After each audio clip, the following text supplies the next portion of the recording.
Ladies and gentlemen, good day and welcome to an interactive roundtable and webinar on Your Legacy, Giving Back, Building an Ecosystem for Philanthropy. The session is being hosted by Nishit Desai Associates for the Society of Trust and Estate Practitioners, STEP, and supported by TIE Bangalore, Action for India, and the Give India Foundation. We request you to send your email address to kelly.wu@step.org. That is KELLY.WU@step.org and to rsvp@nishitdesai.com. This is to ensure you don't miss out on newsletters and information about future events. As a reminder, all participant lines will be in the listen-only mode, and there will be an opportunity for you to ask questions at the end of today's presentation. If you should need assistance during this conference call, please signal an operator by pressing star then 0 on your touchtone phone. Please note that this conference is being recorded. I now hand the conference over to Ms. Megha Ramani, Senior Member of Private Client Practice at Nishit Desai Associates. Thank you, and over to you, ma'am. Good evening, everyone. Welcome to the STEP Roundtable and webinar on Giving Back, Your Legacy, Building an Ecosystem for Philanthropy.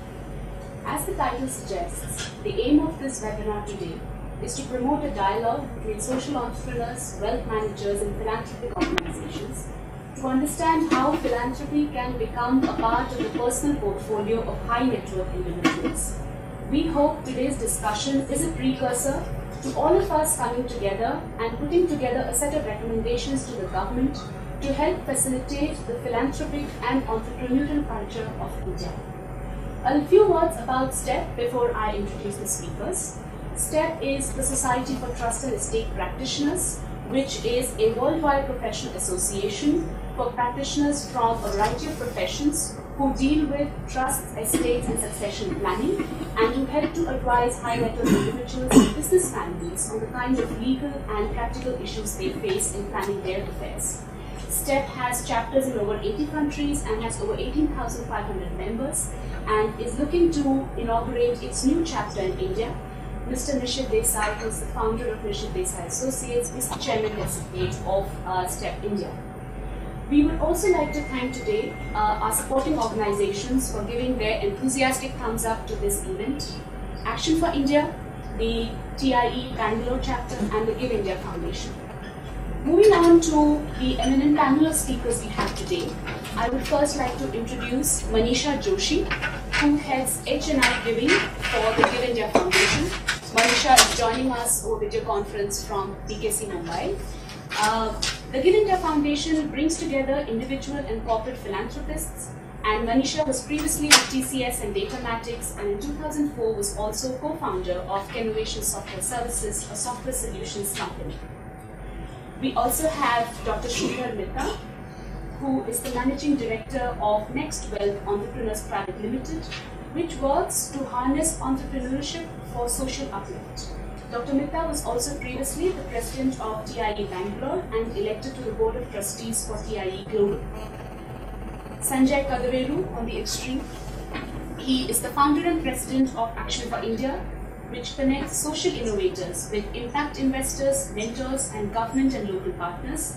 Sanjay is also a charter member of TIE and served as the co-chair for TIE Con East, one of the largest innovation-focused conferences in the US.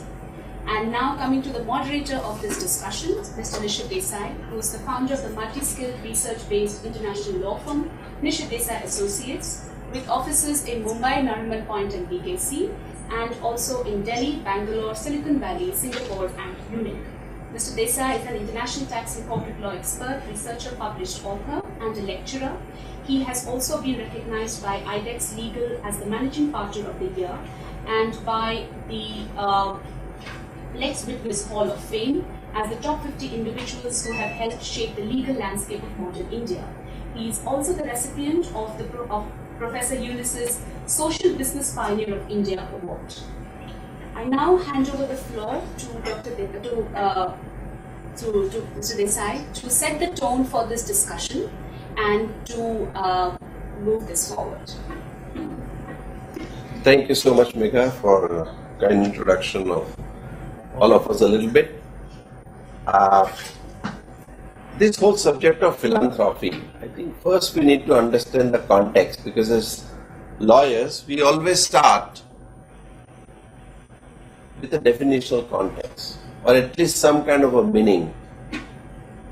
Typically, philanthropy is understood equivalent of a charity, whereas philanthropy is something larger than the charity. And that is why we wanted to take up this subject of giving back your legacy.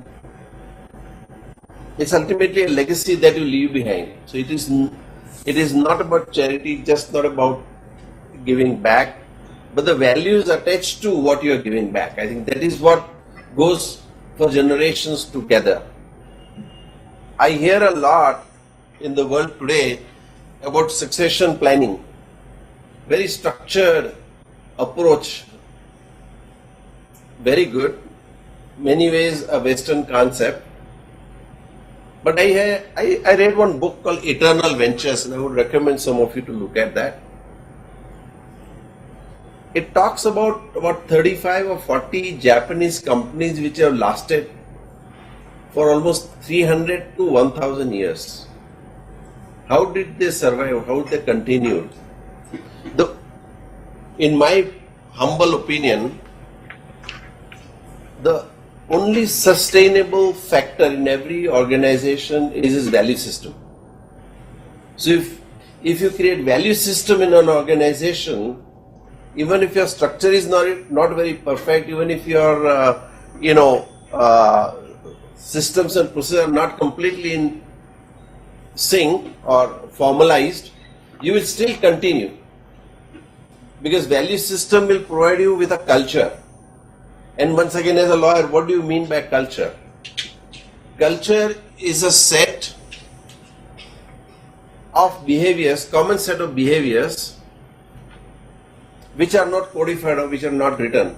So in absence of a written manual, when you behave in a certain particular fashion, that is a culture. Otherwise, you are only following a process. So it has to be mix of both. So similarly, as far as philanthropy is concerned, it basically means, etymologically, it means love of humanity, in the sense of caring, in the sense of nurturing, developing, and enhancing what it is to be a human. In modern terms, it would also mean private property for public good. Therefore, in a larger context, I would say that philanthropy not only includes giving or in the form of a dole or a charity, which is equally important, but also helping somebody how to live. Okay, that means it will also include what is called social responsibility, or when you include CSR, or traditionally you say giving a fish is one thing and teaching how to fish is different. But both put together is philanthropy.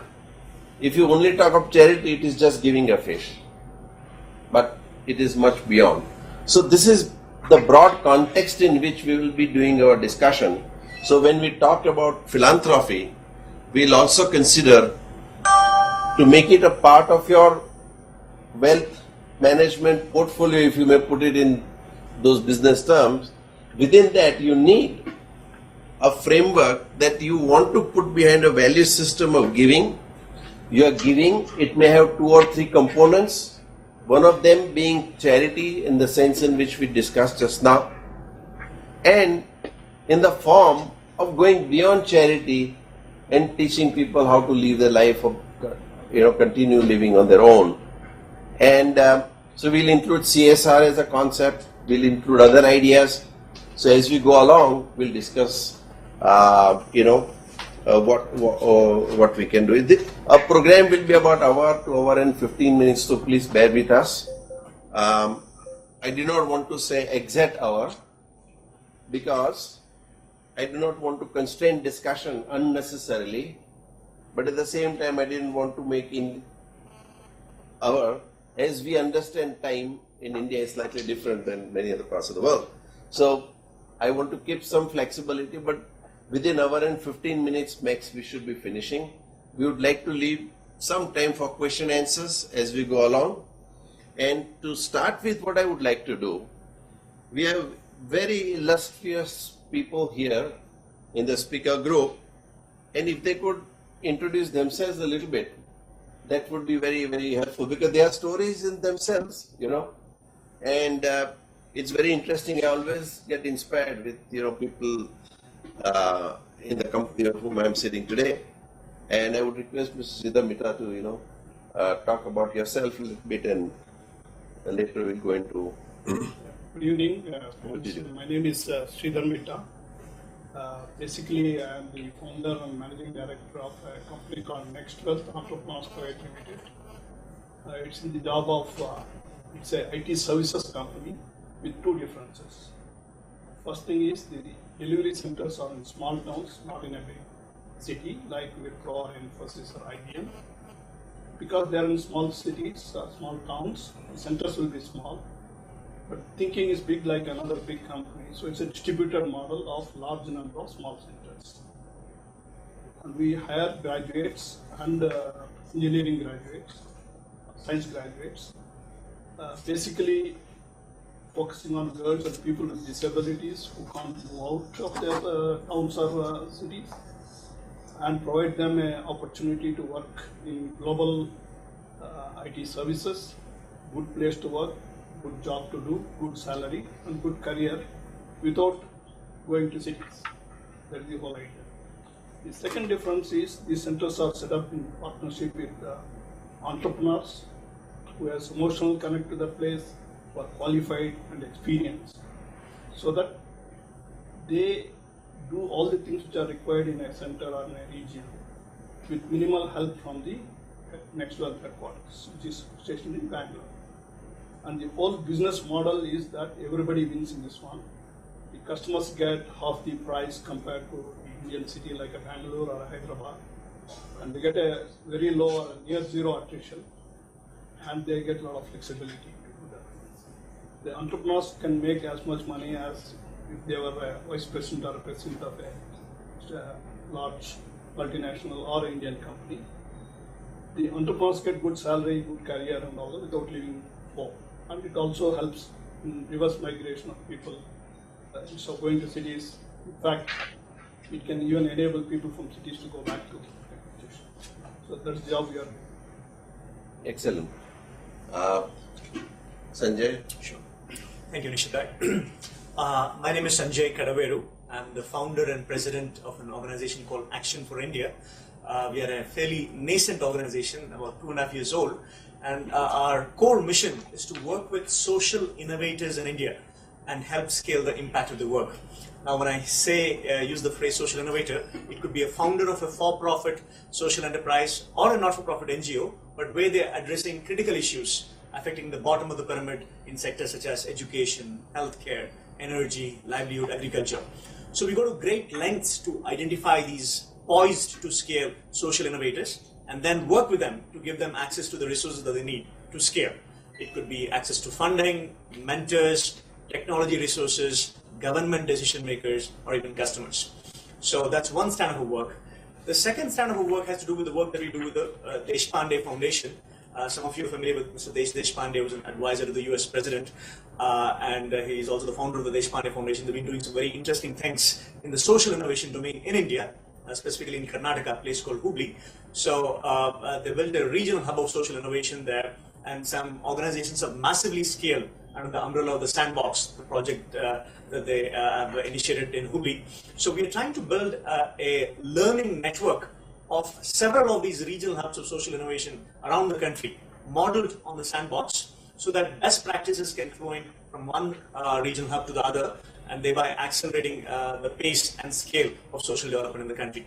And the final aspect of our work has to do with the work that we do with the Indian diaspora. Most of our board members, advisory board members, are from the India-US corridor. So we started our only chapter outside of India in the US. We launched a chapter in Silicon Valley about a year and a half ago. And in the last year or so, we built what's called a Silicon Valley Leadership Circle. So it includes some professors from Stanford, some of the successful Sandhill Road venture capitalists, and some of the commercial entrepreneurs who made scale of their enterprise in the valley. So the whole mission of the Silicon Valley chapter is to facilitate social venture investments from high net worth individuals in the valley specifically, and broadly in the US, to social innovators in India. So this kind of gives you a broad overview in terms of the kind of work that we do. If there's one word or one phrase, if you will, in terms of the core mission, it's about scaling of social impact in India. Thank you, Michelle. Yeah, thank you so much, Sanjay. Manisha. Hello, I'm Manisha. I come from an organization called Give India Foundation. Give India works with the mission of increasing the giving culture in this country. So here, what we envisage is we are looking forward to a day wherein each and every individual in this country will start giving at least 2% of his or her net wealth. So therefore, thereby taking care of the community and the society itself. So what are we doing towards that? So basically, what we've realized is many people in this country want to give back, but the only hindrance and the major hindrance that they find in the process of giving is whom to give and how to give, because there is no dearth of NGOs in this sector, but then there is lack of credibility. So people are worried about their money not being able to reach the right beneficiaries, and they have questions related to what would be really happening to their money. So to take care of that problem, what we do is we really act as a credibility organization, sort of an apex body wherein we work with more than 200 NGOs across India, across geographies, across sector. We are cause agnostic, we are NGO agnostic. What we do is we have a certain process called credibility, credibility alliance or credibility insurance, and we take these NGOs through this extensive process of audits and basically checklisting, doing the beneficiary check on ground to ensure that the organizations are really worthy and credible. So we list these organizations with us, and then the donors therefore can donate through Give India to these organizations for the cause that they want to give to, or towards the geography and whatever amount of money that they want to give to. I had a division within Give India called HNI Giving. So here what we've realized is when we are talking to people who are wanting to give minimum 5 lakhs of donation towards any particular project or any particular NGO, the process is quite different. It is much like a wealth management process. It's a very consultative approach, and they are more concerned about the impact or how or where to give and what is the best way of giving. So we work with them to enable them to give to the right causes and evaluating the impact of their investing and basically in the social ventures or in the NGOs, and enable them to kind of get familiarized with the NGOs that they are partnering with. So basically, we also run an invitation-only club called First Givers Club, through which we are trying to create a platform for philanthropists, wherein there can be discussions happening, the one very much like this that is taking place today, so that people understand and learn from each other as to how to give, where to give, and start making a difference to the society. So thank you, Manisha. You've been doing really very interesting work. I know that. And just to step back for a moment and current ecosystem and how things are changing.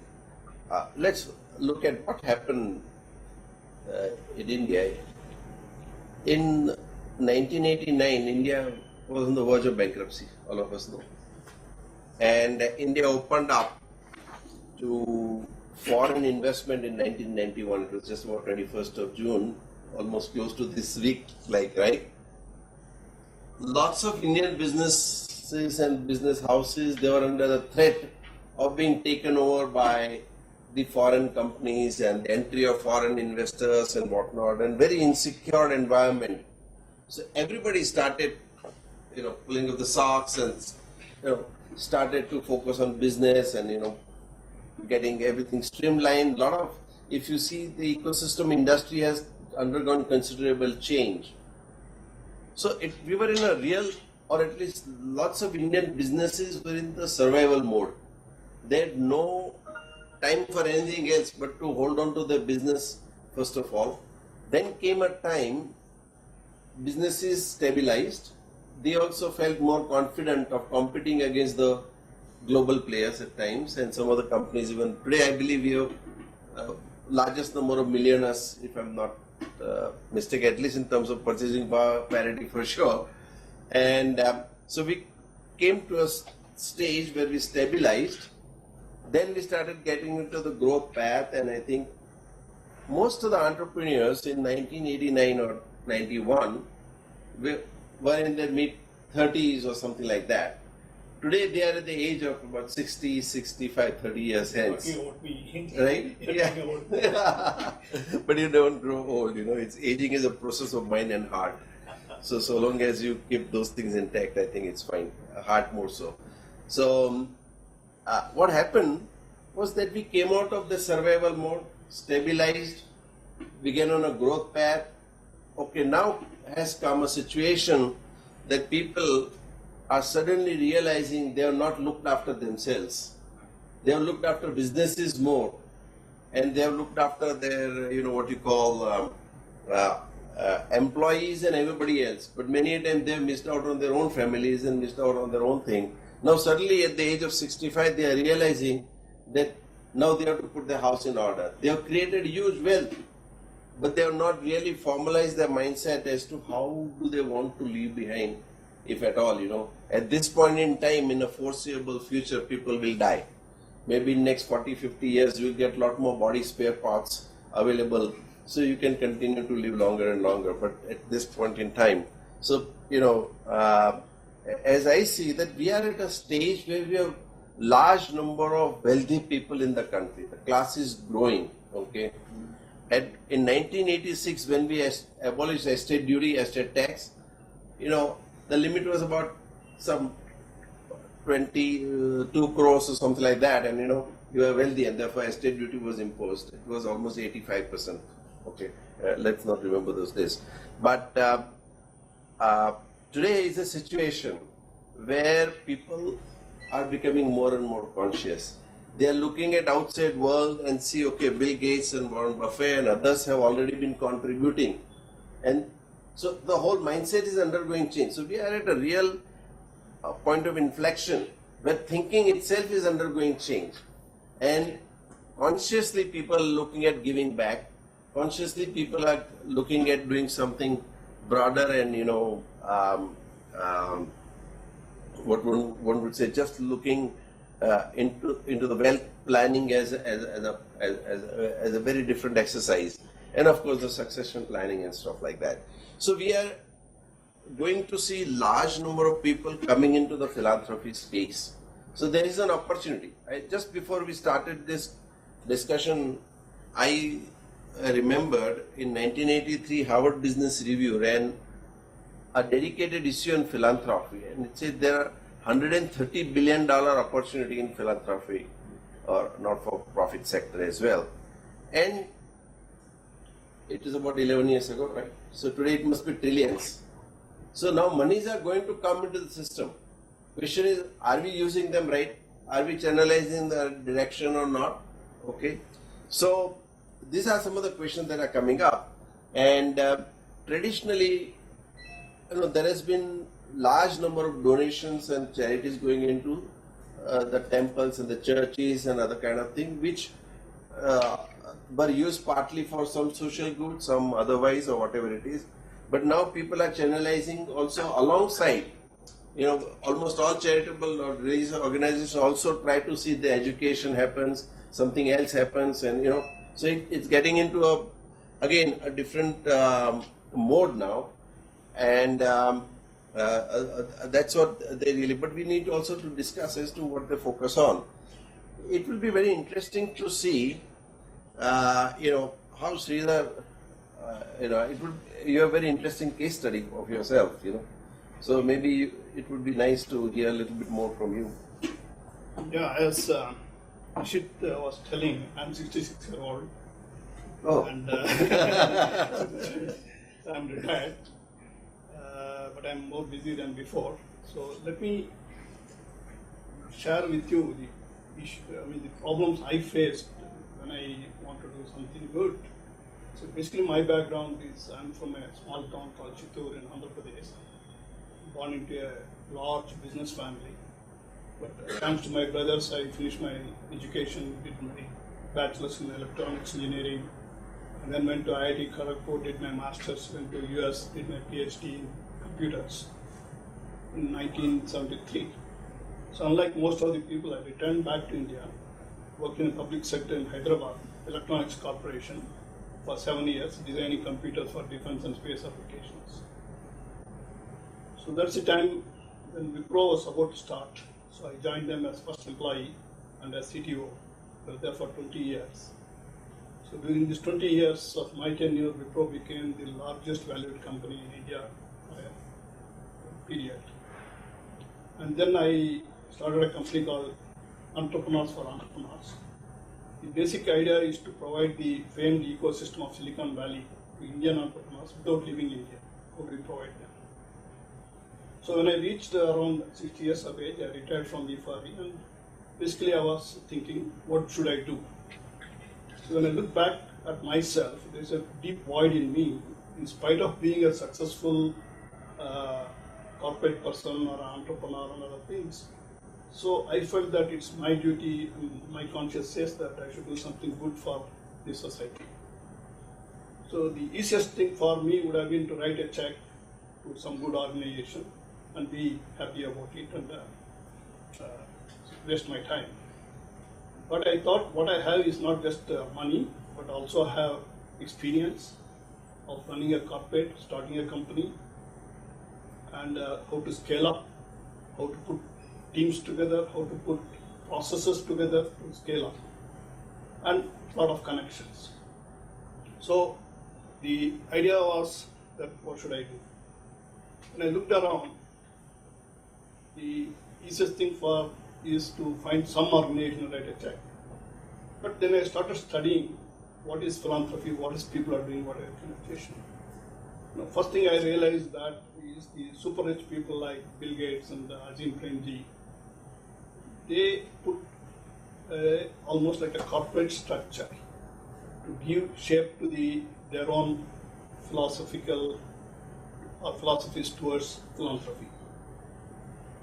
And Bill Gates has said that it's more difficult to spend money than to earn money. Okay. Similarly, Azim Premji has mentioned that I should have started my journey of giving back much earlier than what I did. So there are issues, there are problems, but these organizations or these super rich people created a corporate structure to do themselves. But for a person like me, that's not what I am looking. Also, I didn't know that there is something called Give India. Today I came to know. So I started going back into kind of situation. So when I looked at the NGOs structure at that time, it was about 4 or 5 years ago, I came to conclusion saying that 75% of NGOs all over the world involved in philanthropy are either inefficient or corrupt or both. 90% in India are like that. So what do I do in the situation? So there is a lot of information, unlike before, on the internet, but I don't have the ability to do a due diligence and find out which organization is good, bad, and all those things. Now I'm glad to hear that Give India is going to do some part of that. So then I decided that the way to do is do something yourself or create an organization which can do itself. So some of the things which I got in my mind are, what are these NGOs, what do they do, how do they spend their money, is there a traceability of investments or a donation to the impact, is there metrics to measure performance just like we measure metrics of a commercial organization, is there a strategy for scaling up and going, and so many other things which came to my mind because of my background as a corporate person and also as an entrepreneur. and I did not find answers for all of them.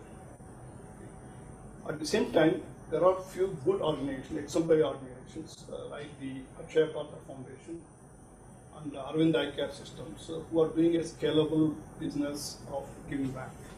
So they are my, I would say, models for me to follow, which have been great success. So using that, I started thinking in terms of how I want to go about doing that one, which I cover a little later. But what I'm telling here is a typical HNI or a professional, when it comes to the end of their professional career, they have several problems to give. As a person, I would like to give something and I want to see the impact. I don't want to put my money into a big ocean and expect something is happening. So that's my perspective. So let's see what else. Excellent. Excellent. I think Sridhar has been one of the most successful entrepreneurs. Just for your information, is very, very down to earth. He was also president of TAI here in Bangalore, and we worked together a lot. I happen to be TAI president in Mumbai, and it was always a fun to be, working with him. May I ask? I think Sanjay, would you like to tell a little bit about, what are you seeing, and what would you like to comment on? Sure. So the whole discussion is on philanthropy, and the statistic that Nishit Bhai mentioned a little while ago about the number of largest number of millionaires. I think I read somewhere in a survey, India has the largest number of new dollar millionaires being minted each year. I think when you take the total, it might be other countries like the US elsewhere, but new millionaires being minted, I think India is number 2. So a lot of people are making lots of money, so that's a good thing. And quite a few of them have an intention to kind of give back. And there are various approaches that people are trying, and as the other speaker kind of mentioned, that some of them are not aware of the right way to do things. There are credibility issues. They don't know which organization to give, how to give, and so forth. So one approach to take is about 5 years ago, I came to know about this project called the Sandbox. And again, I'm assuming that not everybody would know about the founder of the Sandbox. There's a gentleman by the name Deshpande. Desh is currently an advisor to the US president. He's the founder of the Deshpande Foundation. He's one of the most successful entrepreneurs in the history of entrepreneurship. He started 4 ventures in the US. Each one of them went on to develop a market value of north of $1 billion. So no other individual in the history of entrepreneurship can lay claim to such a feat. And so he sits on the board of MIT, is being involved with a lot of things in the US. But here in India, about 8 years ago, he started this project called the Sandbox. This is in a place called Hubli, which is about a 6 to 8 hour train journey from Bangalore. So he's focused on Hubli and 4 surrounding districts in northwest Karnataka. And he started working with mostly not-for-profit organizations in sectors like education, healthcare, livelihood, agriculture. And he started giving them annual grants to set up their businesses in that Sandbox region. Started closely monitoring the performance of these organizations. And whichever organizations were thriving, he pumped in additional resources so that it scaled to the national and international levels. I just want to mention 2 quick examples of the organizations which have massively scaled under the umbrella of the Sandbox. One of them is an organization called Akshaya Patra. And again, several of you individuals might be knowing about that. They basically focus on providing midday meals to school children in government schools in India. And it was actually started by the Hare Rama Hare Krishna folks, the ISKCON folks in Bangalore about 10 years ago. And they started off by feeding about 1,000 kids in schools in and around Bangalore. And a few years later, they came under the umbrella of the Sandbox, and both Mr. Deshpande, Mr. Narayan Murthy, Mr. Mohandas, a bunch of other people started financially funding them. And today, as a result of the financial funding, but as importantly, the access to the best practices that Mr. Deshpande and his team enable Akshaya Patra to have, today they feed 1.3 million school kids every day in 20 locations around the country. So that's more than 1,000 times scale in less than 10 years. And how did that happen? I mean, they have these large kitchens. I had a chance to personally attend one of those kitchens in Hubli. That kitchen is probably from the world's largest single kitchen, at least Asia's largest single kitchen. They feed about 250,000 kids every day in a 100-kilometer radius of the kitchen. And when you walk in, you feel as if you walk into a petroleum refinery. I mean, you've got these tall towers. One tower is boiling, separating the rice from the stones. One tower is boiling of the rice, boiling of the sambar. They've automated the packing of the meals. They've got the average cost of the meal down to 5 rupee 25 paisa. I mean, that kind of efficiency, optimization doesn't happen randomly. There are best practices in supply chain management, in e-procurement, there's transparency in accounting. So that's what, I mean, the admirable thing in my mind about what Desh has done is trying to bring in the best practices of the business world into the not-for-profit world. And this actually came to the attention of President Bill Clinton. A few years ago, there was a massive earthquake in Haiti, and there was devastation all around. There was a need for quick distribution of low-cost quality meals to the affected population. And so President Clinton came to know about the Akshaya Patra kitchens, and he took Deshpande with him to Haiti to see if similar kitchens could be set up there. So that's the kind of international reputation one program of the Deshpande Foundation has achieved. Another quick example is a program called Agastya. So Agastya, the core mission of Agastya is promoting scientific curiosity to rural underprivileged kids. So again, they have this mobile vans which have equipment to do experiments in chemistry, physics, what have you. These vans go from school to school, village to village, and in a 3-hour period, they're able to showcase about 200 different experiments to the school kids. So what essentially they're trying to do is ignite spark of creativity, thinking, imagination in these kids. And once that spark is ignited, these kids don't go back to the original state anytime soon. So whether they remain in school or go out of school, that problem-solving orientation stays with them for a long time. So the lifelong value addition of this program is humongous. This program has apparently reached 1 million kids in Karnataka alone, and now they're scaling up to other parts of the country, including Bihar and so forth. So these are two examples of organizations that have reached at least 1 million end users or beneficiaries of the work. So I happen to be of the same organization, same alma mater as Desh and his wife Jayashree. We went to IIT Madras together. I'd known them for 15 years. About 5 years ago, we started going to Hubli. And then we decided to kind of work closely with the Deshpande Foundation. So now my approach is, in terms of Desh has done it in 5 districts in Karnataka, can this approach be spread around the country? So we formed a partnership with them to essentially highlight what is evangelize this concept of a regional hub of social innovation, the sandbox, and how do you kind of get new hub champions, basically individuals with the financial wherewithal and the social commitment to launch new hubs in the respective regions. And it took Deshpande Foundation about 8 years and $20 million to get to the level of impact of creating Akshaya Patra and Agastya. So the idea is, by connecting each of these new hub champions with each other, with the Deshpande Foundation and with the innovators in our network, how do you get them with a much lower time and much lower financial investment to similar levels of impact? So this is one possible avenue for philanthropists to consider to get a much bigger bang for the development rupee by following this approach. I think, once again, very interesting, because how much, what a philanthropy is. These are all good examples of that. And but I would also like now to hear Manisha on what's impact investing, and can you elaborate a bit on that and tell us, what kind of interventions you see and what can be done, Sure. Need, yeah. I mean, is my presentation visible? I have a small presentation out there. Just a minute, now it's coming up.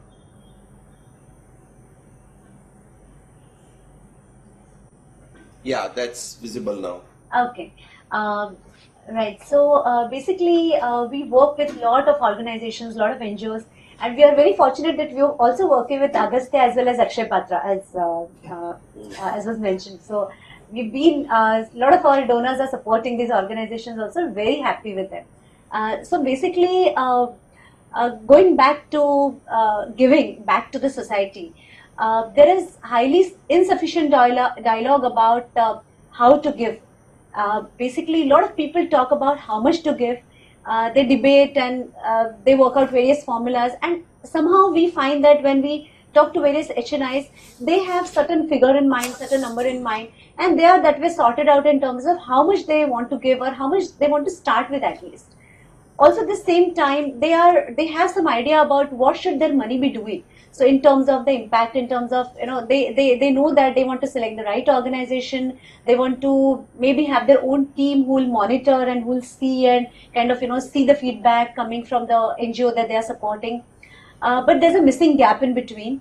And it is basically where to give and how to give and what causes and what is it that one really needs to look at before evaluating and seeing whether it is the right organization or the right sector that one is really giving to.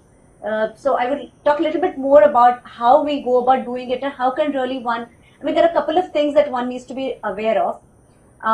This is one of the surveys that was done by Give India, UHNI survey basically. What we found that there are multiple sectors that are available, that are open for philanthropy, charity, whatever you may call.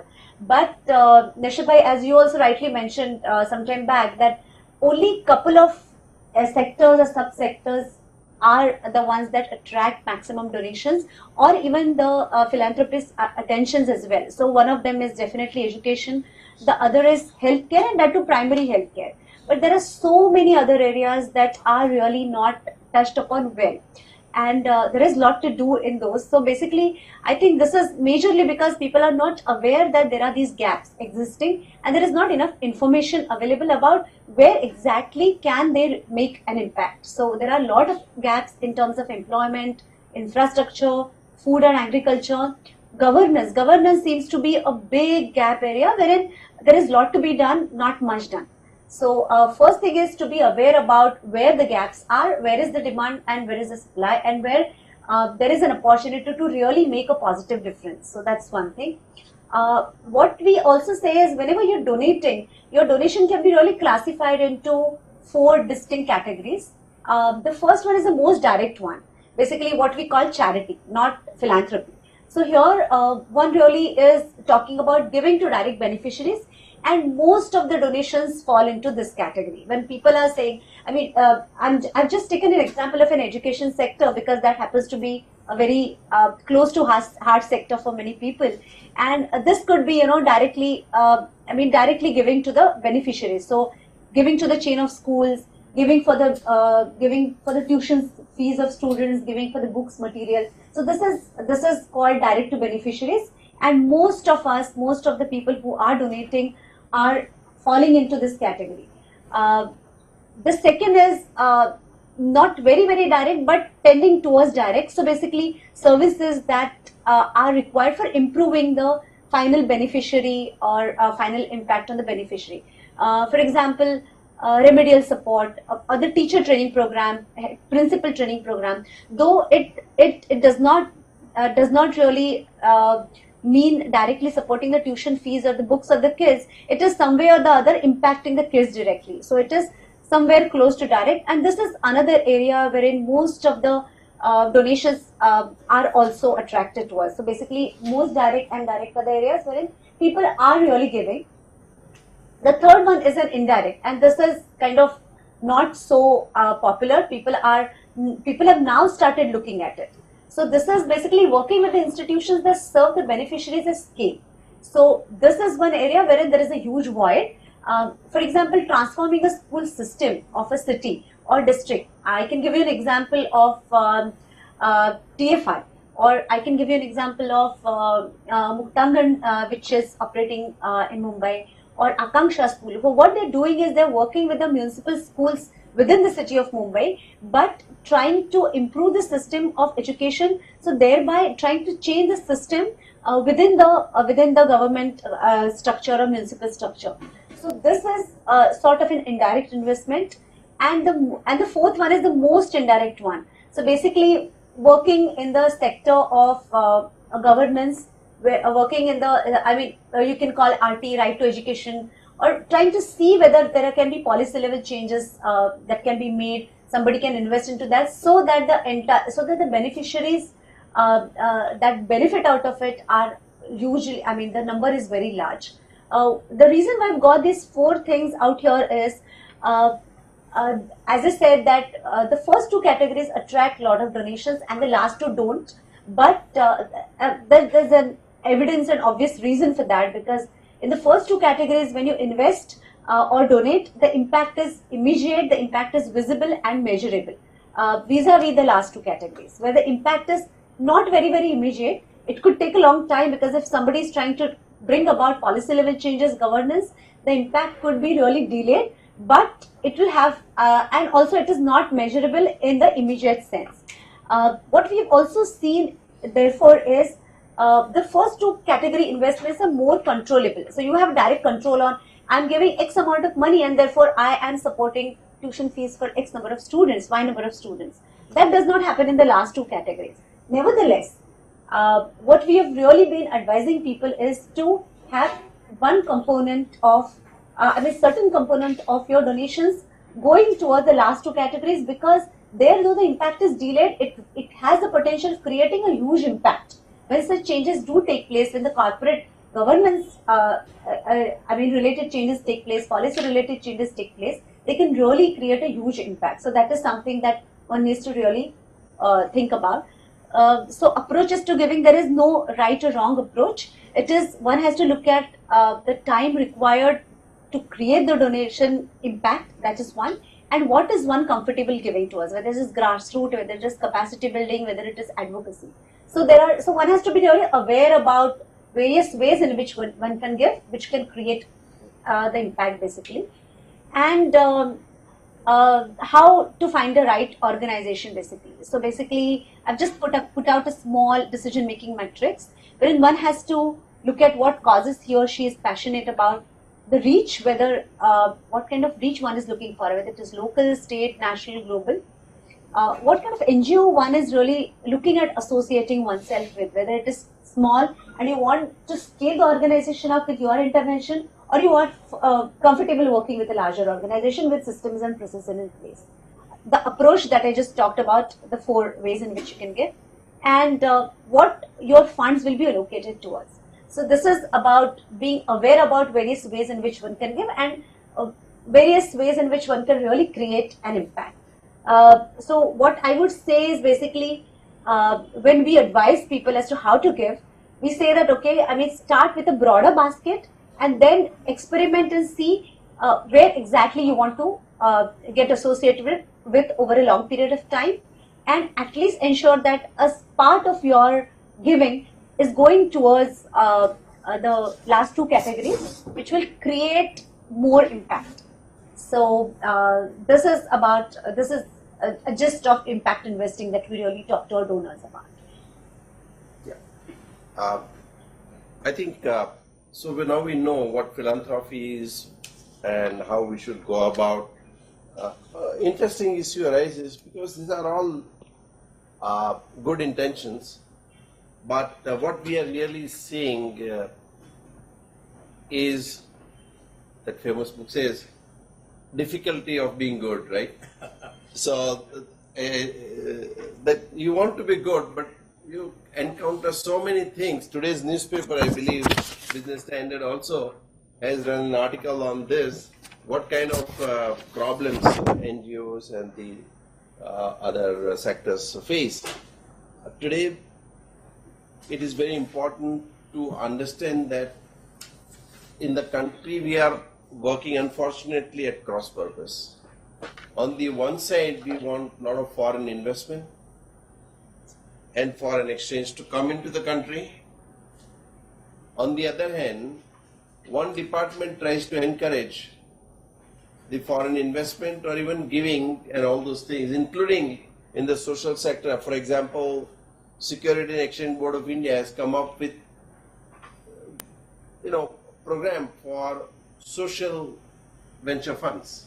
Okay, but when you look at social venture funds, in the context, what does it do? It does invest in social businesses. And many of you know about Dr. Muhammad Yunus's, this famous concept of social business. That social business is a business, but the main difference is that in a business you look at bottom line in terms of profits and the money. Here you look at multiple bottom lines. It has to be run in a self-sufficient manner, but it must create an impact, right?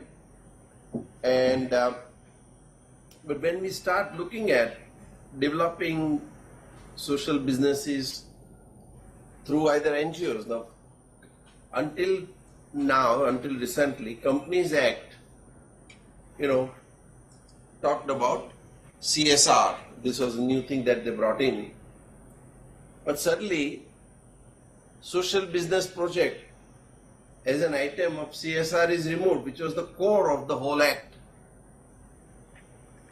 Unfortunately, under Companies Act, the government has been given power to amend the act because it can amend the schedule. Schedule is a basic part of an enactment. It goes through Parliament.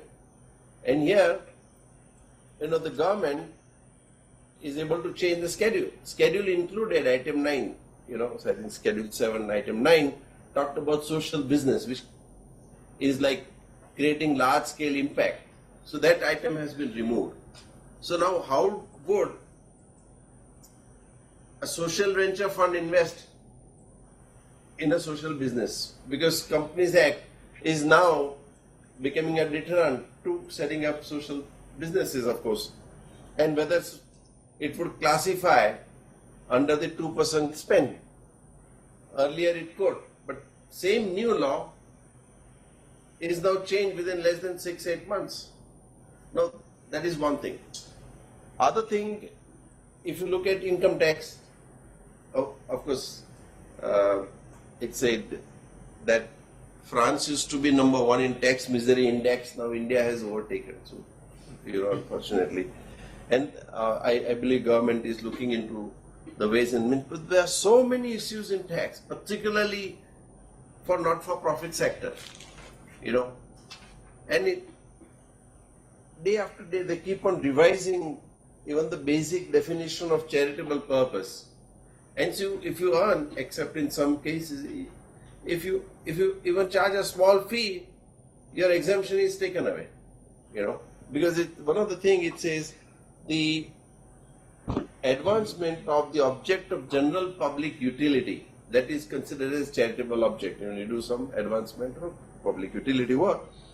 But if you charge any fee or other consideration for services or otherwise, that will not be considered as a charitable purpose. So to start with, you cannot go anywhere out of box and do something new or otherwise, I would not go into the other difficulties of tax, but I think that is one very important thing that we need to really revisit, and we must really understand how to define. Again, section 11 to 13 of Income Tax Act do not permit the charitable organizations to even invest in shares or other kind of securities. That is a big problem, because how would they promote? On the one hand, first of all, they removed item 9 from social business, from the CSR activity, and now Companies Act says you must carry out all the social business or CSR activities through a trust or a society, or through section 8, what used to be called section 25 company earlier. So through not-for-profit organization, you should do social business activities on one end. Income tax says no. If you carry out social business activity through a charitable trust, exemption is not available. We just don't know. And third thing is that you cannot get money from abroad, because everything is looked at with a suspicious eye that everyone on the road is terrorist, everyone is a money launderer. So you come and get our approval. Government has no time to give approval. So when you go for FCRA approval, it takes 2 years. How can this system work?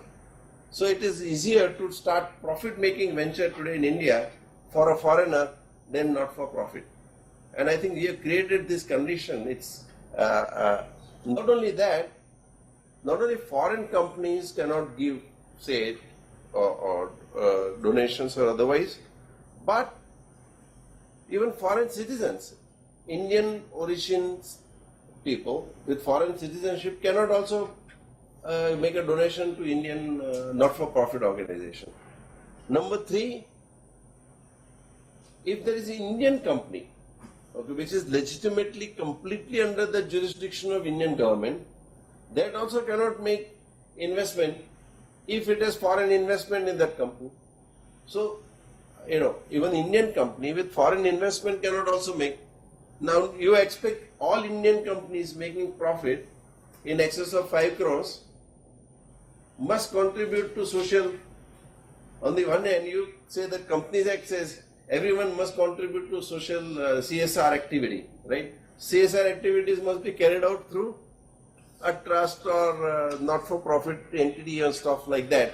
On the other hand, you ban it under FCRA that you cannot make a donation. You know, these are the kinds of problems we face, and we really need to make an issue out of this some point in time. It's a little sad that, you know, even foreign national cannot become the trustees of Indian company. Foreign nationals can become members of the board of Indian companies, but they cannot become members of the board of Indian trust company or say trust entity or something like that, right? So not for profit you cannot, FCRA does not allow them. Now somebody is giving large amount of money, he wants to see that his monies are used properly. Now look at in the international context. In the US there is something called 501c organization. Now those organizations, when they make donations to the organization abroad, it is their duty to see that the application of fund is in accordance with, you know, the standards that they expect. In the US or for any country, when you give tax exemption to a charitable organization, what happens? The way in which US would look here, you earn this much money, we are allowing you to contribute, say, $100 million to this particular not-for-profit entity called 501c often,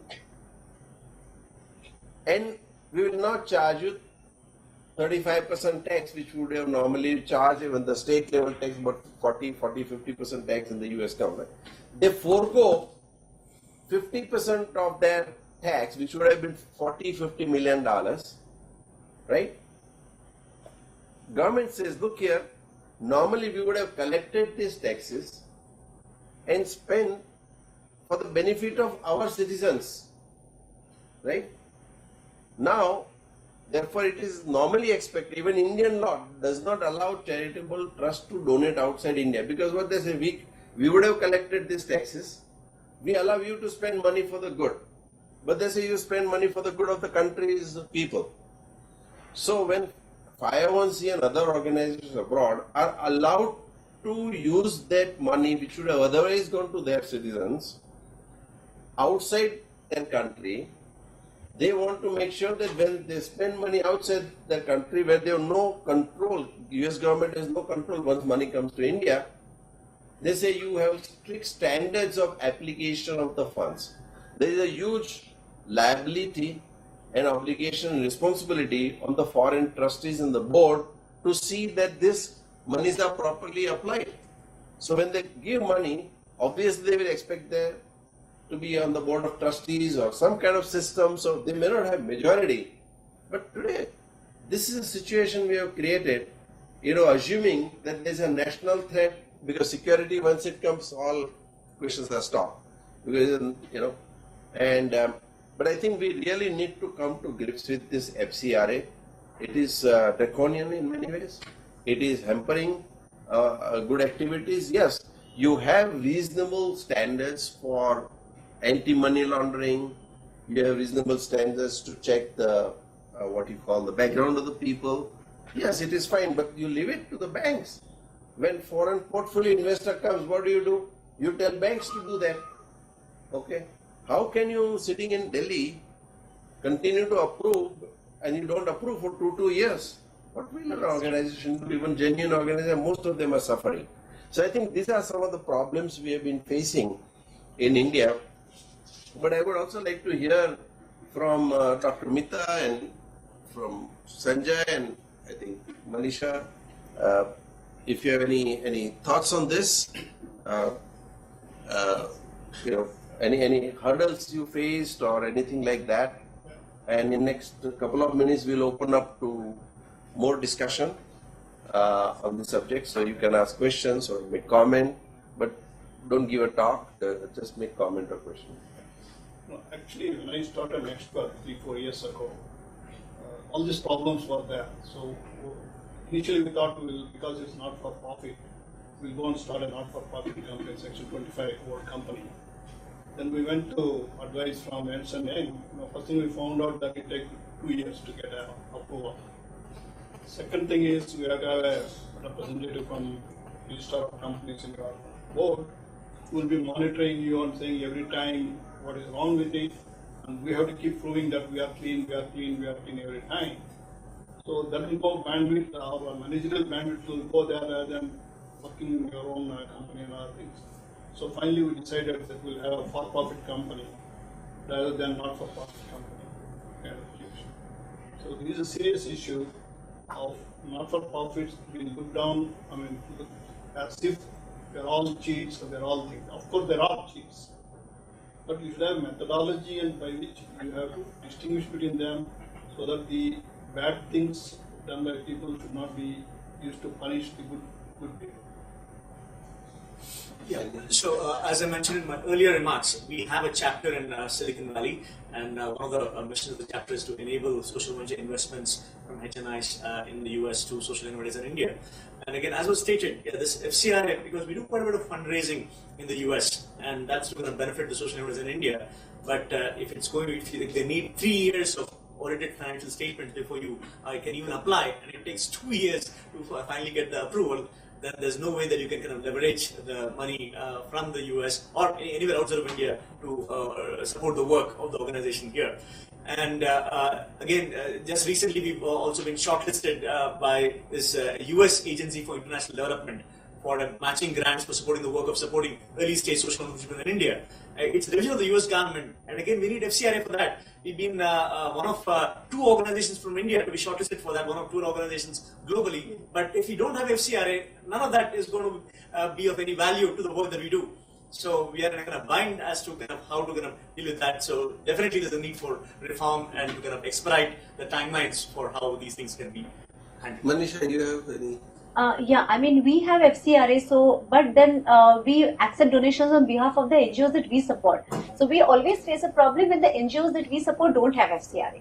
So we are thinking about starting now, asking them to ask the prior approval process wherein their FCRAs are taking long time.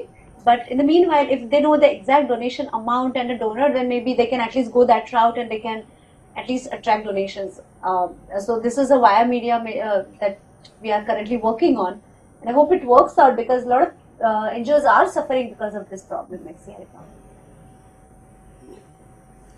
So I think it would be nice if we can open up to some questions and comments. Okay. So. Okay, let us start with people sitting in this room and then those who are on the call, or maybe let us start people on the call because they would be bored, not in the middle of this action, what's happening. So they can also, come. I think please bear with us. So we would open up to questions on the phone if anyone has. Can you do that? Sure. Participants, we will now begin with the question and answer session. Anyone who wishes to ask a question may press star and 1 on the touchtone telephone. Participants are requested to use only handsets while asking a question. Anyone who has a question at this time may press star and 1.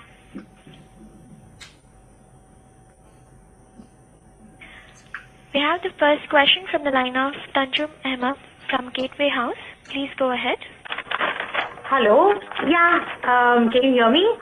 Can you tell your name and organization you represent, or otherwise? Yes. Yes. Hi. I'm Tanjum Ahmed, and I'm calling in from Gateway House, the Indian Council of Global Relations. Yes, you're very well known. Thank you so much.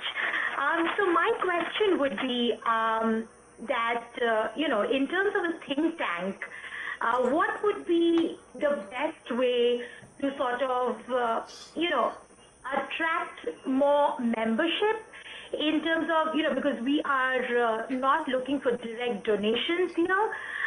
So, maybe this is a question that Manisha will be able to answer, because, I mean, is there any way that a think tank could be in Give India as well and sort of attract non-monetary sort of resources and also sort of attract membership, because that's what we need a lot when it comes to foreign policy dialogue or just domestic policy discussions, etc. Certainly, thanks for your question. And in fact, we were having this discussion some time back before the conference. So actually attracting talent, you mean attracting talent to this sector?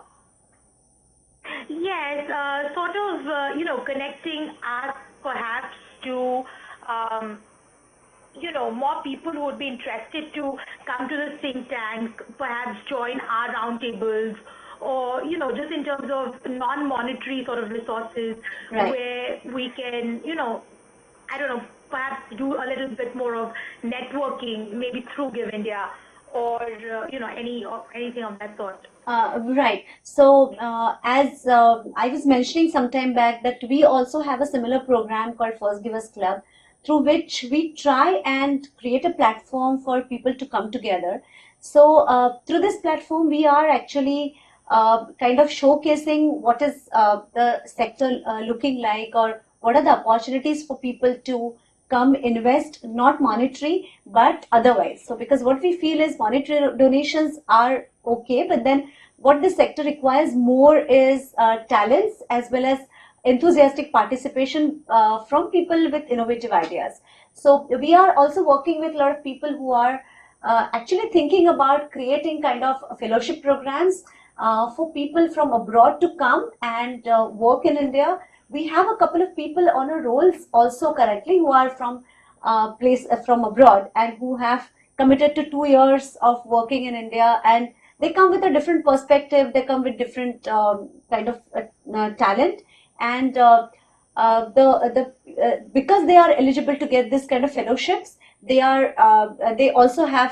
go back with very rich experience of emerging economy as well as problems that India faces. So it gives them a different perspective, and I believe that creating these kind of fellowship programs really attract people towards can really attract people towards this sector and towards India as well.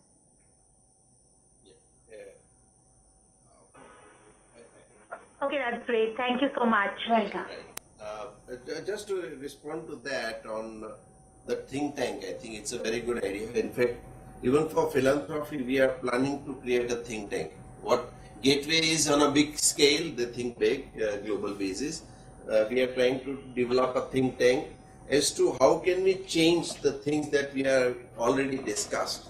So after this, it would be useful for us to stay engaged, and we'll try to create another group, and maybe in December we'll have a larger group coming together and prepare some papers, because what are the systemic changes we need in India on philanthropy, because that's the whole idea.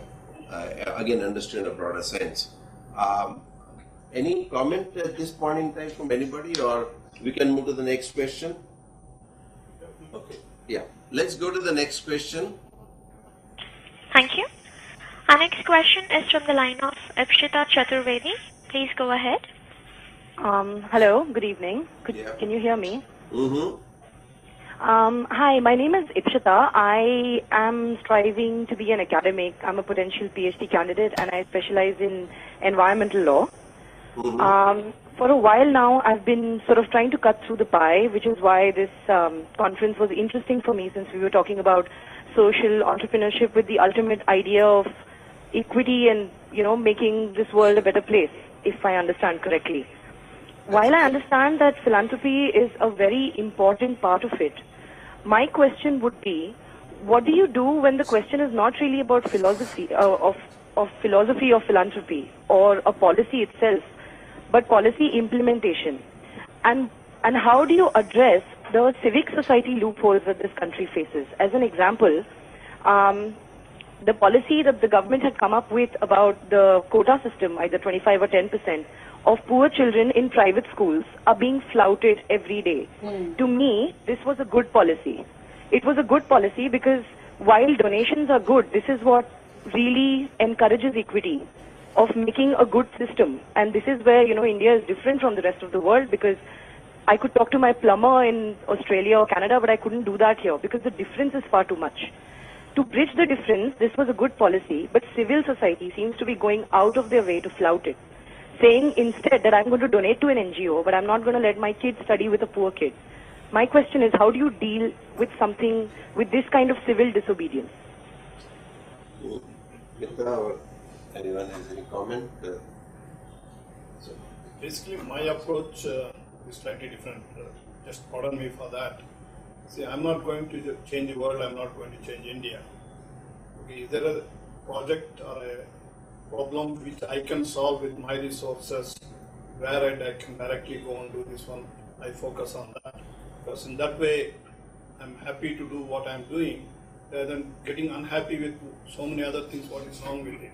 But that doesn't mean it's not an issue or it should not be solved. It's for some bigger organizations, bigger people to do that. But I'm looking at what I can do or what we can do and go and do it rather than worry about all the things we changed. And my response to that would be, I think as prosperity rises, many of these differences also begin to change. On the one hand, yes, there is a mindset of a class and a mass kind of thing, because very rich people would say, okay, I do not want my child to study with X, Y, Z, etc. On the other hand, it all depends on the environment created in the family. It all depends on the environment created in the community. Like today, when your son gets admission in IIT, irrespective of class or strata, you want him the best education. Okay.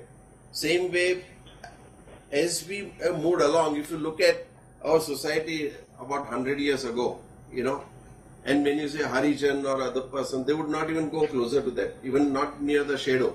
That was the mindset. Today, you don't have any problem, okay? And we have seen, Indian presidents or prime ministers coming from different, strata and stuff like that. People like you who have done PhDs and great thinkers can make a huge lot of difference in changing the culture of the country and change behavior, what we call. I think if we begin to do that, there will be a lot of change. Mahatma Gandhi, again, he talked about, what Bangi was used, and then he changed to Harijan, and then over a period of time, things began to change. Maybe it might have historical reason, for whatever reason it happened, right? But today, in the colleges, when you meet friends and other way, you don't think that way so much. Every generation, I think, typically 30 years makes a generation. So generational changes happen. But in the internet world, 3 months makes a year. So I think if all of us work and discuss subjects like this, and even the think tanks, which was talked about a bit earlier, I think they begin to change the mindset. If you change mindset at the top, a lot of things begin to fall. Today when the intercaste marriages and interreligious marriages, and slowly those things are accepted, okay? And yes, there are still honor killings going on at times, but they are very, very rare stuff. We hate those kind of stuff. I think there is now a new way to think differently, and I think technology is a greatest social leveler.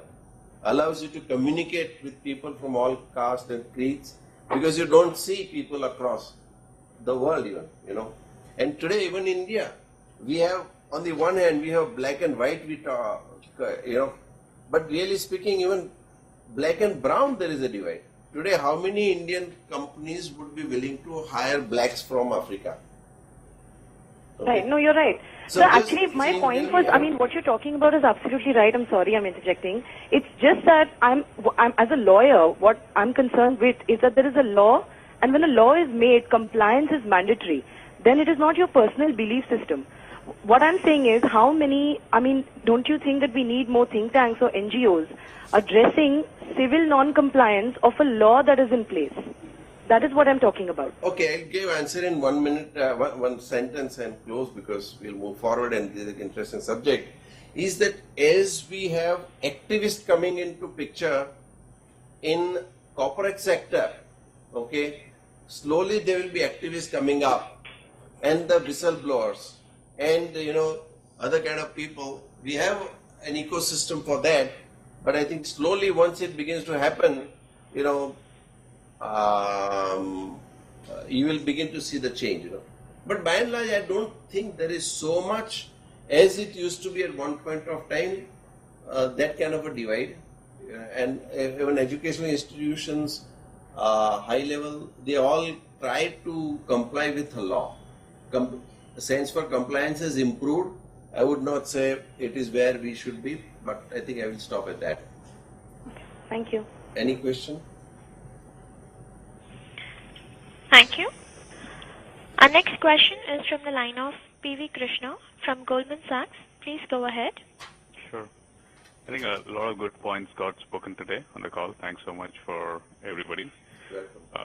As you think about the think tank, I think what would be also useful is if possibly you as the, I would say, coordinator can actually assimilate, I would say, pretty much all the thoughts or all the organizations like Sandbox and a bunch others which have been spoken of, and then circulate it, I would say, to the team or possibly on your mail. That will really help in terms of getting everybody up to speed in terms of what are the various ideas which are possible. Call it like Give India, call it like Akshay Patra, so that those can be taken up individually by anybody who is interested. Number one.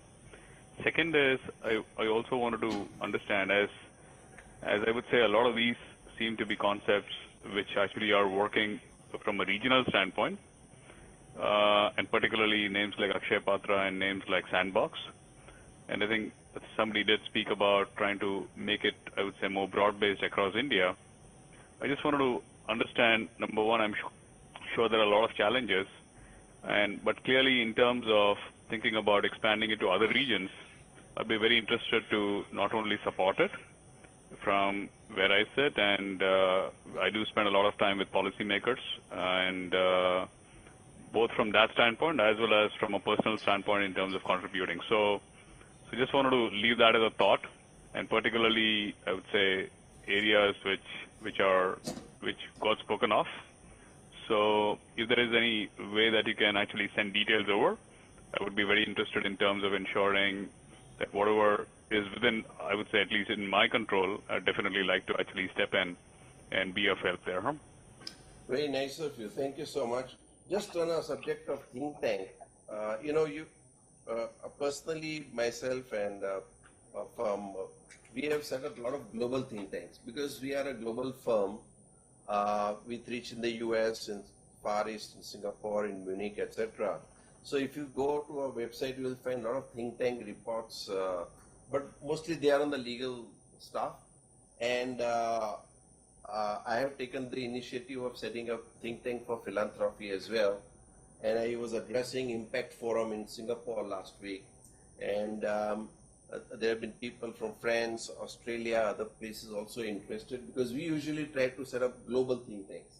Because we can take some of the best practices they have adopted, and whatever best practices we have developed, we can also export those thinking. It is not just that it's one-way traffic. And I would request you all to, of course, we have email IDs of all of you, will communicate with you, but it would be very helpful if you can also send a word that you will be interested in participating in the think tank. Then we'll do homework. Our approach generally is to do some homework and present to you rather than just trying to. But if you have any thoughts or any other thing, if you can write a small one-page brief, don't go too big at the moment, so that we know the core thing, and then we'll engage you with the more details so that we can quickly move forward. So we'll be setting up a global think tank on philanthropy, and of course people like from Gateway and others, they are all excellent, I think, people around this. So please feel free to do. But if anybody has any comment on that, quick comment would be very helpful. I think he was referring to the sandbox project. Did I get your name right? Are you Krishna? That's right. My name is PV Krishna. And you are from the Bangalore office of Goldman Sachs or the Bombay office of Goldman No, Sachs? I'm from the Bombay office. I run capital markets. Okay. And So yeah, just a quick thought there. As I mentioned to you, we are in the early stages. It's just been about 14-15 months since we started this network of sandbox project, and we already have about 10 different individuals or organizations who have come forward and mentioned that they would like to be these hub champions, as we call them. And again, so the basic starting point is that they need to have the financial wherewithal and the social commitment to be able to launch these hubs in their respective regions, and they're willing to kind of commit their in-kind resources as well as financial resources. So the first step is in terms of identifying these individuals who fit these profiles, and then being able to kind of evangelize to them about the potential of the sandbox and how you can get a much bigger bang for the development rupee through this approach. I'd be offline happy to kind of provide you additional information as to what's being done thus far, what are some of the obstacles that you're facing, and I'm sure the organizers will be able to kind of share my contact details, but I'm happy to take this offline with you, Christian. So just Sure, take down absolutely. my email ID, nishit@nishitdesai.com, and Okay. of course this program is done by STEP and other organizations. So each organization may or may not be involved in policy and the public policy matters. There may be education or otherwise. But this is a amorphous think tank we are making, not to formalize in the sense of structure or company or like that.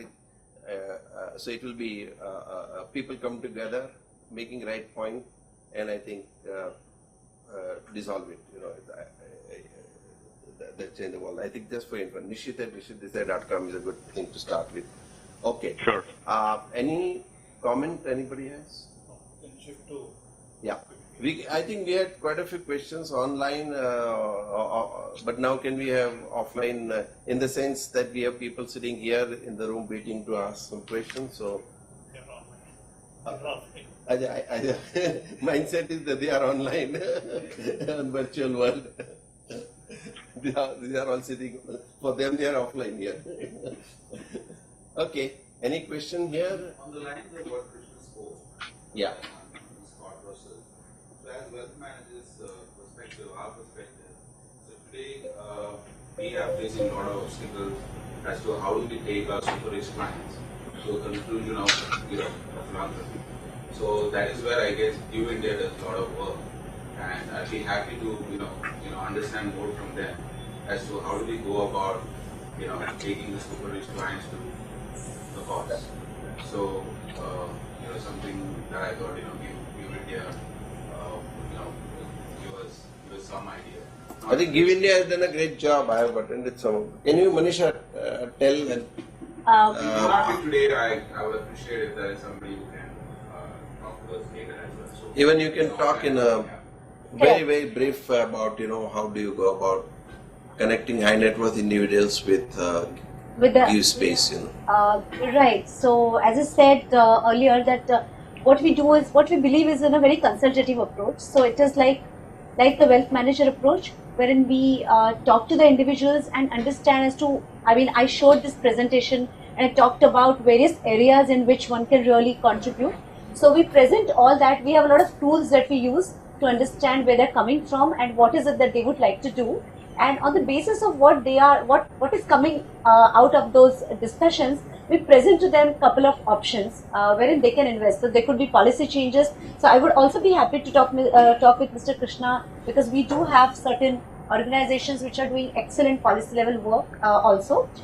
So we then try and identify organizations of the projects that will really fit into the requirements of these people, and therefore do the matchmaking, so to say. At times we even go beyond and we look for organizations that could be of interest for these people. So we are always on the lookout for newer organizations which are doing interesting work. So we do that and we carry out the diligence on behalf of these organizations. Again, I'll be really happy to sort of give more information offline if I get to know the email addresses of the people who are interested. I think Sridhar has a point in mind. Yeah.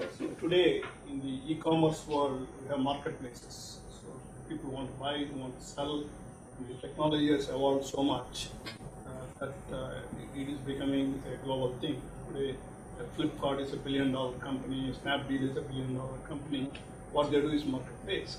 So why don't we have same technology of marketplace, trying to connect the donors with the people who want to give it, not necessarily money, but in terms of talent, texture, and all those things. In a way, Give India is already doing certain things, but I'm really talking about a much broader, bigger marketplace where there will be accreditation, there will be traceability, there will be ratings, all those things. So it's such a transparent, large information base and a connection base that it goes beyond what Give India is trying to do today, but it's commendable. But I'm thinking, can you use a technology by an independent agency? It could be Give India, it could be CII, it could be NASCOM, or a combination of them, saying that real, authentic information about this is available, so that people, whether I want to give 1 lakh, whether I want to give 1 crore, or I want to give my time or my interest, all can be done on this marketplace. Megha, I'll come to you also. I think I will not cut out anybody. People want to leave, they can leave. But discussion is interesting, and I am personally here, so I'm very delighted to take forward. So everybody will get a chance. Megha. Yeah, I just had a question following on from what Shaji mentioned. Now, once you get the individual to the cause, right? And here we're looking at rich families giving across generations. So how do you ensure that the vision of the patriarch, who is probably a more philanthropic-minded person, how do you ensure that it continues across to the next generation? Because the next generation may actually think it's a waste of their money, which is rightfully theirs, right? I get to inherit it. Why should I give it out to someone else? But then you have a conflict with ensuring that whoever has generated that wealth, his goals are also achieved. So in terms of dealing with people on that kind of interface, how would you? So the job of all the trustees. If I may just respond to that, I think world has come closer now. So there are some new practices that have now emerged. Traditionally, when you left behind a wealth, you created a will, okay? And according to your will, the asset is distributed. Now, in addition to the will, you also create what you call family constitutions and some kind of a governance, and also value statement, and they stay documented. So along with wealth, you leave behind value, okay? Because in India, particularly, I have seen that you create wealth, you create a lot of wealth, and you think our children will be happy and, so give everything to them.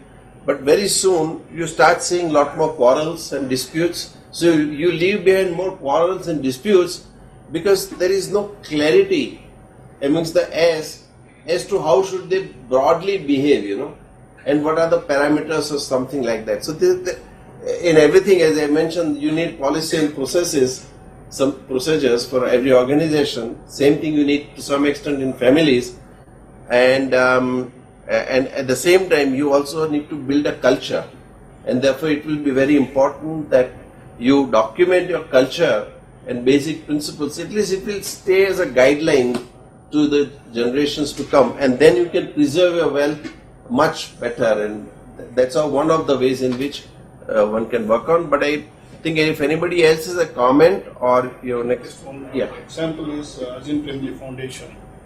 So he has given certain portion of his wealth in form of stocks, he owns the foundation.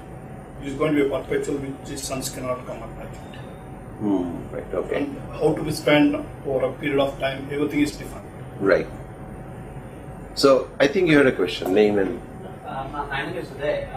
I had a comment in terms of how Give India works. I just wanted to understand. I'm saying I'm a wealth manager. So basically, typically what happens, there are product manufacturers, there are my clients, and I get the products to them, depending on their requirements. I'm thinking Give India can work with similar distribution model. It's another product. So I'm saying you have products, you if there are obviously interested wealth managers, you can tell us what are the things, and we reach out to clients so that basically gives you a much bigger bandwidth of people to work with. So that was one idea that I just wanted to share. Maybe you guys are already doing it, but if not, maybe that is a model that can be kind of looked at. Second, just wanted to ask people here is that a lot of our charity today happens to religious places, and look, and that is the place where the money goes most easily. And then is there no way that we can work at that level in some form and manner and basically see if that can be put into a more productive sort of use in whatever form, whether it is creating employment opportunities or any such thoughts. And there was a last bit, and because you spoke a lot about technology, it is a behavior thing. A lot of us do charity for the satisfaction that it brings. So as we keep on disconnecting the person who's actually giving the money or giving whatever from the end kind of result, it sort of does not give you that gratification or that sense of satisfaction that I actually did something good. So to that extent, how can we bring that closeness within the same framework of having these systems, but still bring in that sense of gratification, saying that yes, you're actually seeing the outcome of what you are sort of doing? Actually, I'll give an example. We talked about Akshay Patra. So I donated some amount of money on a birthday or something. Okay. So next year my birthday comes, they know birthday. They didn't come and call me. Okay, I was wondering why is this? I went and gave anyway. So I had an occasion to speak to the head of Akshay Patra when they're talking about some IT and its applications. I told him this is what happened to me, why you do? What is your renewal rate? The renewal rate is 30%. So 100 people pay money this year, next year only 30 out of the pay. They have to go and get another 70 new people. And it costs money and effort. The second point I suggested was, why don't you do traceability? The point you are making. So you may be feeding 1.2 million people, but I am interested in feeding 500 people. Back of my house, there is a school, below Thali school, there are 500 people. I want those 500 people to be fed, number one. Can you do that? Number two, can I know who those students are? Number three, what is their attendance? Did they pass their exam next year? So that I can have satisfaction of doing things.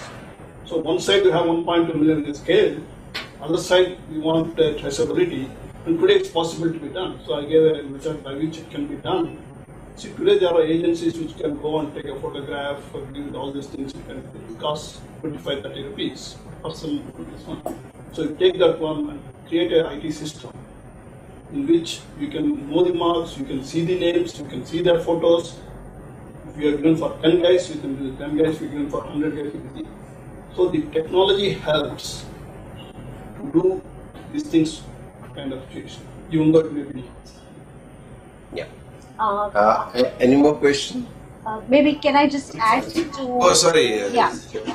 Okay. So to answer your first part of the question, yes, we did try to work with a couple of companies, wealth managers, but what we felt that there is really no incentive for them to sell philanthropy. So and that's where, unless what we felt that we've seen that there is no sale of, they don't make a pitch about philanthropy. That is something that needs to change, because maybe it is their system internally that needs to change. Only if somebody really asks them about philanthropy are they really willing to make a comment. But otherwise, though, there's no selling from their perspective, their point, because there is no incentive. So I think that is something which the banks have to, or the wealth managers, their system internally have to work on. To answer the second part of your question, how to establish the connect, as Dr. Mita just mentioned, we also have a system of elaborate feedback wherein they come to know as to how their money has been spent with exact details as to where the money has gone, who are the beneficiaries, and we also encourage in-kind donation in terms of their time. So every donor, we encourage him or her to go and participate and see what the NGO is like, because unless you really see that, the connect will never be there. and therefore the renewal will not be there. But what we've seen is wherever there is a visit happening and there is a bonding happening, there is definitely a renewal, and next year onwards again the people want to give back to the same NGO, and that is the intention. Can you be louder a little bit? Yeah. The second part of the question, I come from CAP, Charities Aid Foundation. So we look after a few projects which is funded by Accenture through us. So what we ensure is, the corporates of Accenture through whom the money comes to us, every Saturday they go to the organizations, they make a visit to the children and, spend time with them. That is how maybe they are not reaching out to 200 people they are funding, but at least 20 children they are meeting every Saturday. That is how they have to connect with the work that they are supporting the organizations for. So that is how it's done. Any more questions? Close. Looks. Can I add one more bit? Yeah. Okay. And then close. Maybe you ask the question, but I'm just thinking right now in terms of how do we ensure that there is some amount of passing on effect of the values from one generation to the other. I don't know how many of us, I actually went to school and we had moral science classes. I don't know in how many schools there are such classes or there are such activities which are there. But basically, I think from an involvement perspective, there is some amount of physical involvement of the individual and their families in such activities, and if we can promote that, then maybe that changes a lot in behavior across the board.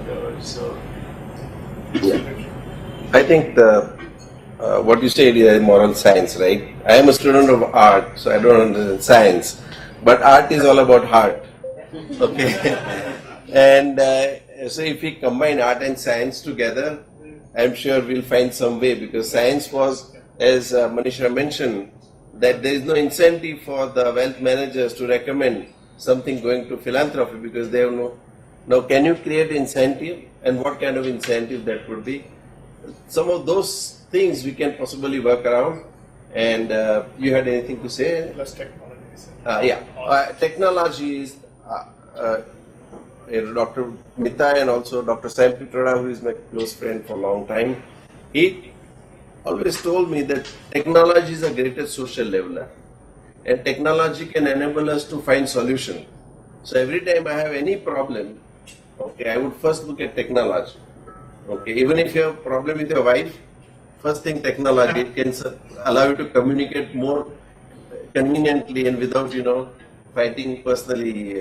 After I don't have that much experience, but at least as a lawyer I can tell you that the technology. Including your wife. But generally you can see that mithai wala mithai nahi khata hai na. Doctor doesn't eat his own medicine, so same way. But I just want to conclude this with I think we have one more. Oh, sorry. I'm sorry. I thought there were no questions, so we're closing. Go ahead, I think. So we have one question from the line of Sriram Singh from Reliance Capital. Please go ahead.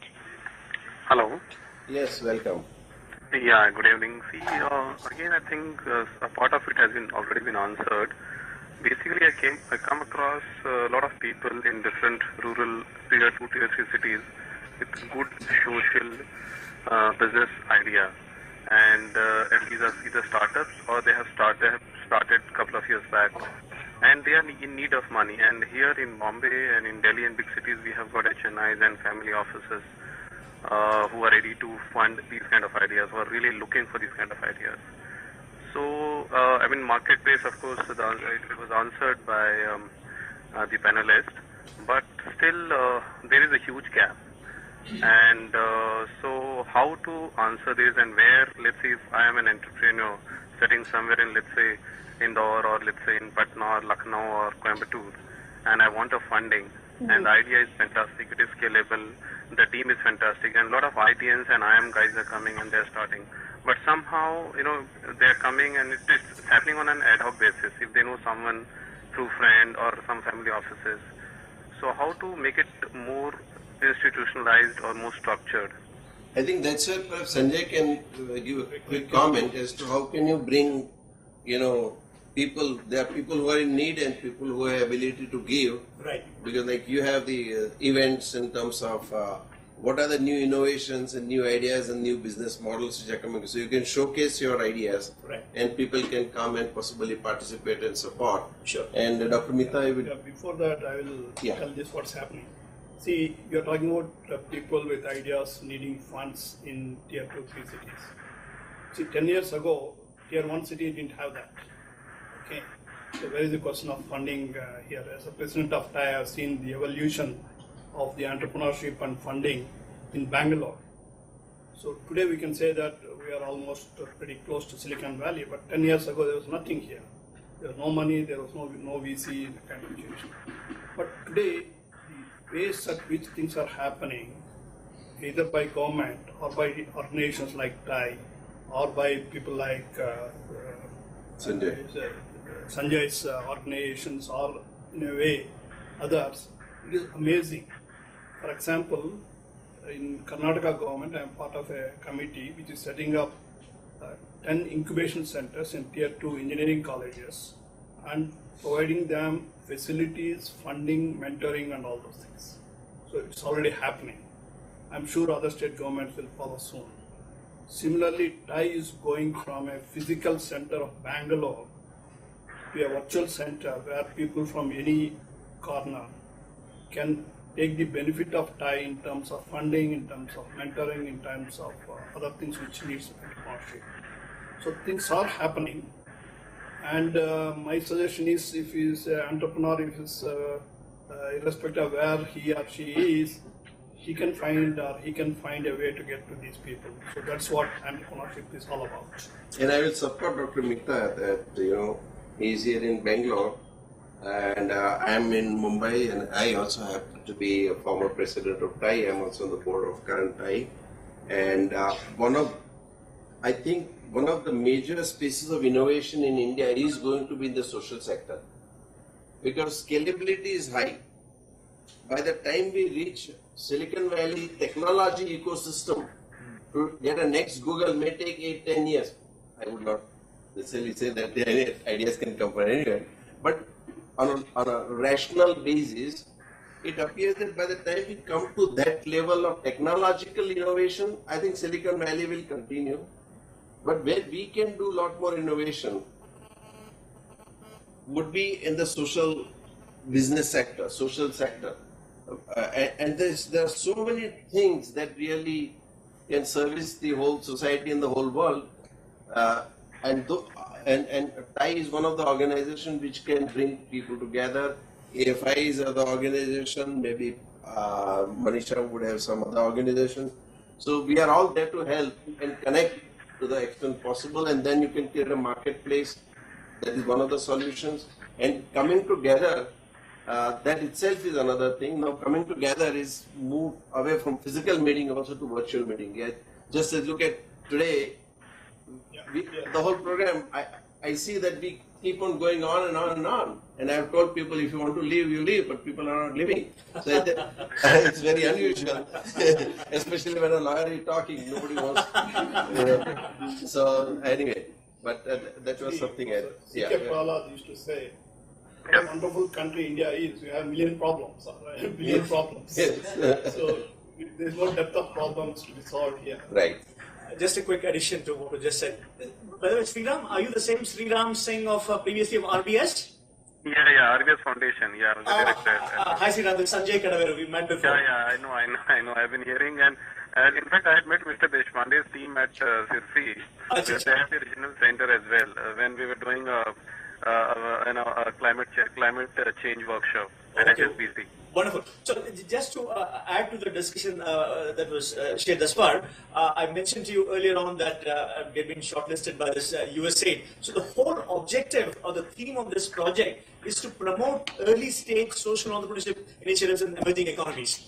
So what we've done is we've kind of put together a consortium about 8-9 partners, and each one of them are operating in Tier 2, Tier 3 cities. For example, Ronnie and Zarina Screwwala, the work that they're doing in Raigad, Maharashtra. There's a team, Casey Mishra of eCoutir, doing things in Odisha. There's Raju Reddy from Silicon Valley doing a hub in Nizamabad. So these, the focus areas, the geographical areas are in Tier 2, Tier 3 cities. And the work of these partners would be to create ecosystem enabling activities, build a physical hub, do mentorship, do capacity building. So that's the work that's happening, and we are still awaiting the final grant approval. But if that happens, it will give a big boost. There'll be $1 million from the partners, $1 million from USA, or $2 million will flow into the ecosystem. So I can talk a lot more to you if you think Reliance Capital can also be bought into this. But this work is for Tier 2, Tier 3 city ecosystems. Yeah. Thank you very much. Yeah, I think if there is any question, I think last question we'll take, because we'll leave it to the next occasion with so much of interest, I'm sure. But if anybody has question, please inform, and go ahead. Just a comment on FCRA. We recently got an FCRA. So till then what we did was we structured as service contracts. Yeah. So since we had the input spirit, so we managed to simply pay service tax. Yeah, and then you have to see whether you fall within the definition of charitable object for the purpose of income tax. Because if you charge, so you have to tactfully work out, but it's little problem, because if you charge any fee for any service, then whether it is a business or not business. No, understood. 5 lakhs rupees is the limit. Now it is increased. 25 lakhs is now okay. But I appreciate that, but it's not really enough. And I think that whole mess up, that you just cannot have any fee, that does not allow organization to be sustainable. Okay. Anything online? I think One more point. All these wealth managers chase high net worth individuals, but in India there are burgeoning middle class professionals who also want to give both money and time. So Dr. Mitta's marketplace would be very useful for that. Yeah, absolutely. Yeah, because what Sanjay was telling, we are a lot of millionaires, but in terms of rupees and American stock in dollars. So I think wealth managers know where to focus, even the budding entrepreneur, and they do it. But I believe it all starts at some level, because that's the easier thing to work on. But I agree with you that we have to connect even the middle class. They all want to contribute. Crowdfunding, as was mentioned. So much is. Correct. In SEBI also, in fact, in Silicon Valley, if you go to some of the funders club and other ones, even small toys, $5,000, $10,000, and they create such nice small toys, and you get returns. And it's been Funders Club is one of the most successful crowdfunding platforms. But the government doesn't seem to be happy with crowdfunding. Today they are asking us to demand even the crowdfunding. No, understood. I think the government finds it difficult to make people happy, and people find it difficult to make government happy. So I think we can leave that to the next discussion. Anything last on online, on phone or otherwise, and then that's really the last one.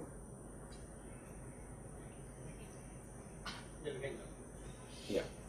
No, I think my closing comment would be that it has been wonderful interaction. I thought we'll close this in about 45 minutes, and we have done it almost an hour and 45 minutes. We'll be putting all these videos on online, and anyone who wants to put it on online also most welcome, because the idea is to create more awareness about this space and come together and do something interesting. Think Tank is the next initiative perhaps we can take away from. And if any of the speakers want to say last word, you're most welcome, because it's more a democratic setup here, so like to freedom of speech and expression. You said it all. Okay, so I said it all, and I think it gives me a great pleasure to say that lawyers always have a last word. And it was acknowledged with a full 100% vote.